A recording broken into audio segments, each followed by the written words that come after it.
नमस्कार, AB star news देख रहे हैं आप और मैं हूं आपके साथ सोहन सिंह। वक्त हो चला है उत्तराखंड की खबरों के खास बुलेटिन हमारी देवभूमि का, जिसमें सबसे पहले बात करेंगे उत्तराखंड में लव जिहाद की। दरअसल उत्तराखंड में लव जिहाद के मामलों को लेकर सीएम धामी सख्त नजर आ रहे हैं। उन्होंने लव जिहाद को लेकर सख्त चेतावनी दी है। सीएम धामी ने कहा कि उत्तराखंड देवभूमि है और देवभूमि में कानून व्यवस्था के साथ खिलवाड़ करने की अनुमति किसी को भी नहीं दी जाएगी।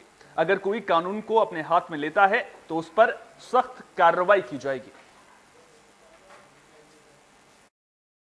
देखिए, उत्तराखंड देवभूमि है और देवभूमि के अंदर इस प्रकार के कोई भी काम बिल्कुल भी किसी भी कीमत पर स्वीकार नहीं किए जाएंगे और कानून व्यवस्था की स्थिति किसी को भी अपने हाथ में लेने की कोई भी जो है परमिशन।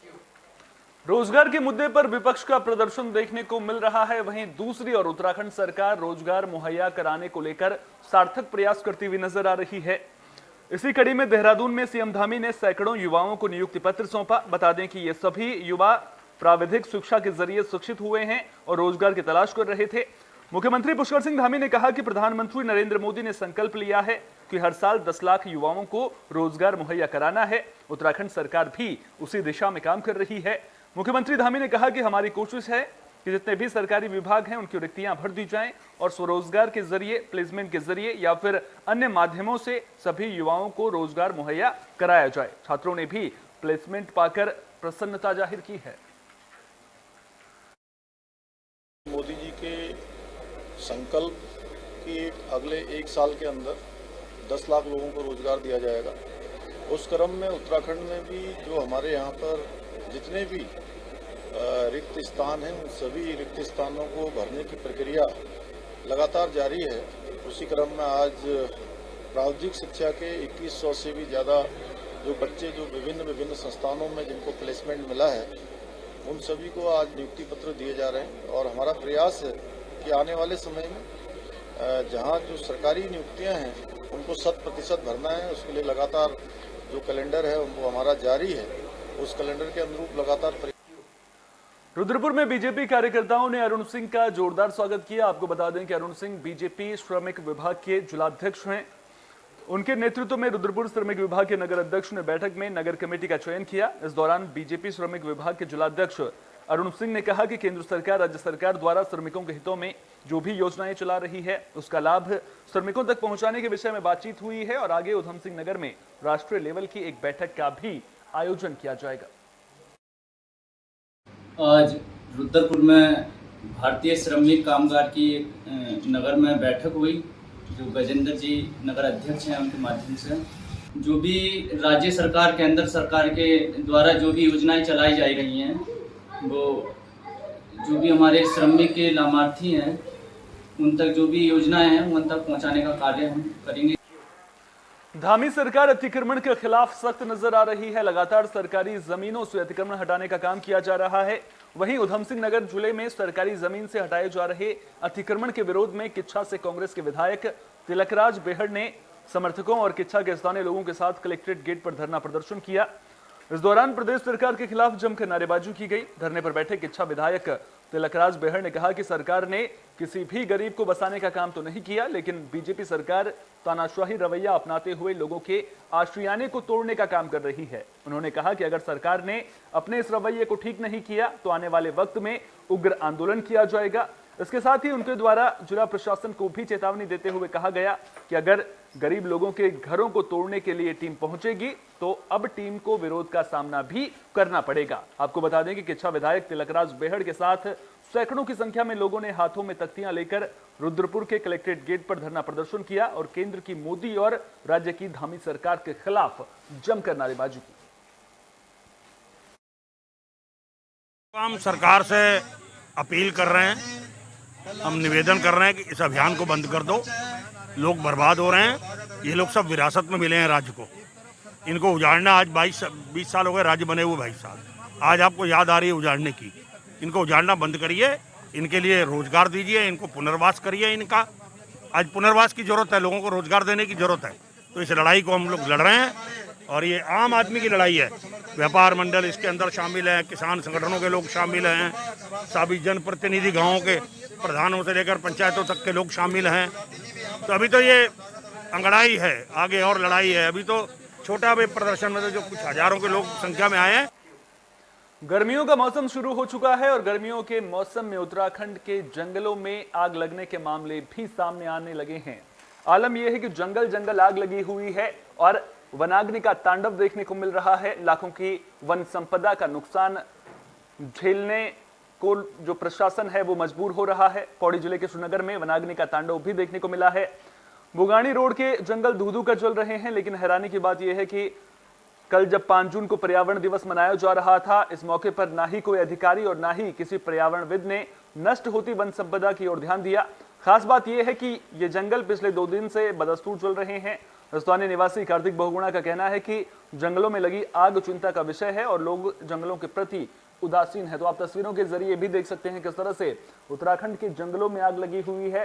कल जब पूरा देश, पूरा विश्व पर्यावरण दिवस मना रहा था, तो वहां उत्तराखंड के जंगल धू धू कर आग में जल रहे थे। ऐसे में बड़ा सवाल ये उठता है कि आखिर जब पर्यावरण दिवस के दिन इस तरह की तस्वीर सामने आएगी तो फिर पर्यावरण के प्रति इंसान कितना संजीदा है, इसको लेकर के सवाल जरूर खड़े होंगे।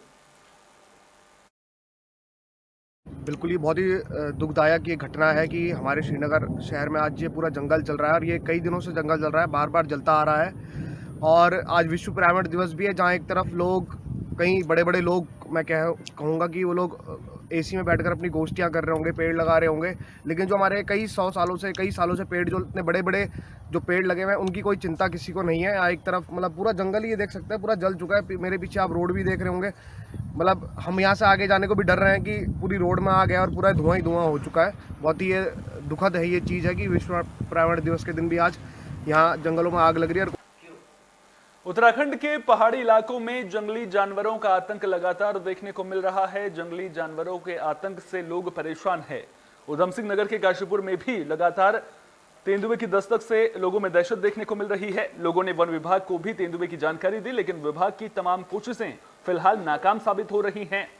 वन विभाग की टीम ने तेंदुए को पकड़ने के लिए पिंजरा भी लगाया है, लेकिन अभी तक तेंदुआ वन विभाग के पिंजरे में नहीं फंसा है।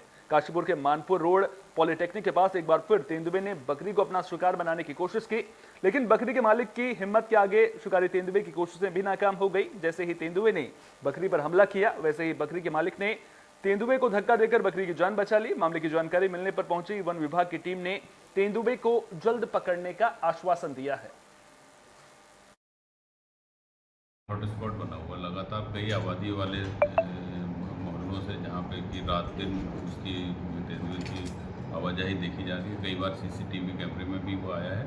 तो ये वास्तव में एक अच्छा साइन नहीं है, इसलिए हमारी टीम इस तरह से हमने कई 3-4 टीमें इस तरह से बनाई हुई है जो कि रात दिन गश्त करती है क्षेत्र में, और इस कोशिश ये कर रहे हैं कि किसी भी तरह से ये उनको आबादी क्षेत्र से हटा करके जंगल की तरफ को उनको भेजा जाए, और इसी के क्रम में हमारे द्वारा लगातार टीम। उत्तराखंड के चिकित्सा विभाग में गड़बड़झाला देखने को मिल रहा है। दरअसल अधिकारियों और कर्मचारियों के बीच तालमेल की कमी नजर आ रही है। इसकी बानगी तब देखने को मिली जब चिकित्सा विभाग के कर्मचारी सचिवालय में सचिव से मिलने पहुंचे और अपनी समस्याएं बताई। इसके अलावा कर्मचारियों ने स्वास्थ्य महानिदेशक पर भी गंभीर आरोप लगाए हैं। कर्मचारियों का कहना है कि पहले वे स्वास्थ्य विभाग के थे, लेकिन चिकित्सा शिक्षा विभाग बनने के बाद कई लोगों को इस विभाग के अंतर्गत कई सरकारी मेडिकल कॉलेजों से संबद्ध कर दिया गया, लेकिन अचानक स्वास्थ्य महानिदेशालय ने इन सभी कर्मचारियों को कर्मचारी अभाव का हवाला देते हुए वापस महानिदेशालय बुलवा लिया, जिसकी जानकारी सचिव को नहीं है। ऐसे में कर्मचारियों को जहां ये नहीं मालूम है कि उनका वेतन कौन देगा, वहीं दूसरी ओर उनके प्रमोशन को लेकर भी सवाल खड़े हो रहे हैं। किसी और प्रकरण पे आई है, अभी तो इस बारे में कह रही हैं कि हमने तो सारा कुछ शासन में भेज दिया है, अब शासन पे शासनादेश होना लंबित है। सचिव सर कह रहे हैं कि इन्होंने हमसे पूछा ही नहीं, कार्य मुक्त करने से पहले बिना बताए इन्होंने कार्य मुक्त कर दिया है। तो सचिव सर तो अभी आए हैं, वो ट्रेनिंग में थे, तो कह रहे हैं मैं इसको तत्काल देखता हूँ, पर फिर भी 2 महीने हो गए हैं, सभी लोग ऐसे ही कह रहे हैं, हमें तो समय पे समय टालते जा रहे हैं। विभाग है और स्वास्थ्य महानिदेशालय, इस 2 के बीच में हम वैसे बेसिकली थे चिकित्सा स्वास्थ्य से, और इस तरह से इन लोगों का देखिए आप कोरोना है 2016 के बाद कोरोना आया, कोरोना के समय हम लोगों ने कितना एफर्ट लगाया, हमें औरों को कहा स्टे होम सेफ होम, हम लोग अस्पताल गए, घर परिवार छोड़ के, घर से कई लोगों की डेथें भी हुई है। हम लोग कोरोना से प्रभावित हुए हैं। उस समय ELCL हमारी ख़त्म कर दी थी, एक दिन की तनख्वाह भी कटी, सब कुछ कटा। ठीक है, ताली थाली बजाएगी, बहुत अच्छा है, सम्मान मिला। उसके बाद जब मेडिकल कॉलेज खड़ा कर दिया, आज इनके अपने कर्मचारी आने लगे, तो इनका फर्ज बनता था कि हमको सम्मान सहित कहते कि हमारे ये इतने सदस्य। केंद्रीय विश्वविद्यालयों में प्रवेश के लिए आयोजित CUET परीक्षा को लेकर छात्रों में आक्रोश देखने को मिल रहा है। छात्र NTA की कार्यप्रणाली से नाराज नजर आ रहे हैं। छात्रों ने मामले को लेकर गढ़वाल केंद्रीय विश्वविद्यालय के प्रशासनिक भवन में जोरदार प्रदर्शन किया। छात्रों का कहना है कि CUET के लिए उन्होंने परीक्षा केंद्र पौड़ी और देहरादून चयनित किए थे, लेकिन उन्हें परीक्षा सेंटर मेरठ और बरेली दिए जा रहे हैं, जो 300 किलोमीटर दूर है। छात्रों का कहना है कि NTA ने कई विषयों की प्रवेश परीक्षा एक ही दिन आयोजित की है, जिसमें सुबह की परीक्षा देहरादून और शाम की परीक्षा मेरठ में रखी गई है। छात्रों ने इसे पहाड़ के युवाओं के साथ NTA का भद्दा मजाक बताया है। आक्रोशित छात्रों ने विश्वविद्यालय प्रशासन से NTA CUET परीक्षा के परीक्षा केंद्र श्रीनगर गढ़वाल में ही रखने की मांग की है, जिस पर विश्वविद्यालय के अधिकारियों ने NTA से बातचीत करने के बाद ही समाधान की बात कही है। ये पहले भी विश्वविद्यालय प्रशासन को इस संज्ञान में डाला गया था कि जब UG के छात्रों की परीक्षाएं आयोजित करवाई गई थी, और क्योंकि उस टाइम पे विश्वविद्यालय प्रशासन द्वारा भी इसकी सुध ली गई, विश्वविद्यालय प्रशासन द्वारा NTA से बातचीत की गई और वो लास्ट मोमेंट पर उनके सेंटर चेंज किए गए, लेकिन उस टाइम पे केवल ये दिक्कत थी हल्द्वानी तक। लेकिन अगर आज हम देखते हैं कि जब PG में प्रवेश की परीक्षाएं हो रही हैं, तो आज ये दायरा केवल हल्द्वानी तक सीमित नहीं रह गया है। ये दायरा बढ़ाकर NTA ने बरेली और मुरादाबाद तक पूरा विस्तार इसका कर दिया है। वो दिन दूर नहीं जब यहाँ के छात्रों को पेपर देने के लिए तमिलनाडु। बुलेटिन के आखिर में बात रुड़की की, जहां दिल्ली हरिद्वार हाईवे से हादसे की खबर सामने आ रही है। तो दिल्ली हरिद्वार हाईवे पर बड़ा सड़क हादसा हुआ है। बेकाबू कैंटर संतुलन बिगड़ने की वजह से खाई में गिर गया। हादसे में 3 युवक घायल हुए हैं, जिन्हें इलाज के लिए अस्पताल में भर्ती करा दिया गया है। जानकारी के मुताबिक कैंटर रुड़की से हरिद्वार जा रहा था। इसी दौरान कोर कॉलेज के पास कैंटर दुर्घटनाग्रस्त हो गया था।